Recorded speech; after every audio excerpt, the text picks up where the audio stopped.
recognized as a specialty in the early 20th century. In fact, one of the prime movers is the ACSM, American College of Sports Medicine, where they train physicians as to take care of athletes, particularly those sustaining injuries. Right now, there are various institutions providing training or programs for those who are interested to take subspecialty or a post-graduate course. UP is the College of Human Kinetics is offering one. If I'm not mistaken, USA is also giving sports science and health science.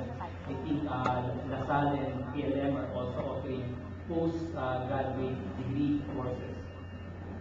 Meron po ba akong nakalimutan? Baka meron po akong na-miss out. Meron po bang other institutions for offering post-graduate course or master degree courses pertaining to sports science? Okay, I often use this illustration to see how broad the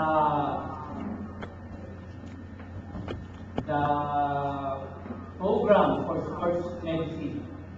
For human performance, perhaps we have heard or regarding the topics or exercise or practitioners, exercise physiologists, those who are involved in gait analysis or motion analysis, biomechanics.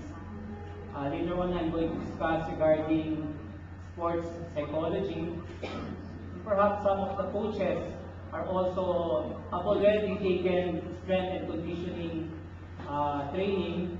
Nutritionist is a vital part of the sports medicine team, and even massage therapist. Kaya po minsan kasi na ipapag-interchange, particularly our physical therapists. Parang nagiging concept sa physical therapist is massage therapist. These are two different professions. And for those whose responsibility is to prevent injury and recognize and assess injury, they are the physicians, the nurses, and our allied health medical professionals are the physical therapists, athletic trainers. Perhaps in some institutions po, these allied health professionals are helping the PE department or the varsity department or section. Ma'am, I will, with regard to the text, I will give the organizers the text of my lecture para hindi po tayo masyadong mapagod.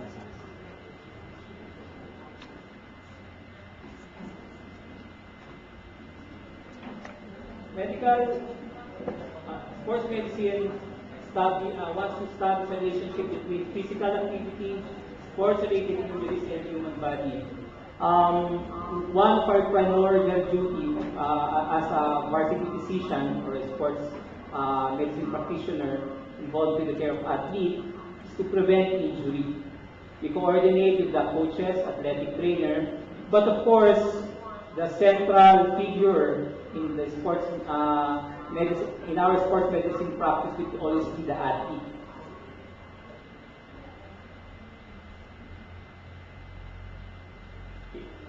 I'm a physical and rehabilitation practitioner. Perhaps po narinig natin yung mga terms such as physical therapy. Okay. We supervise or we make a program for the physical therapists to implement. Kaya other allied health professionals are really vital for sports medicine practice. Yung concept po kasi ng rehab, isa pag narinig na rehab, we associate it with substance abuse. But of course, substance abuse also may be a concern of some coaches, especially those who are taking sports enhancement, ergogenics, mga steroids, or sometimes when they are taking pain relievers, not the usual pain relievers. Sometimes we give them morphine. They are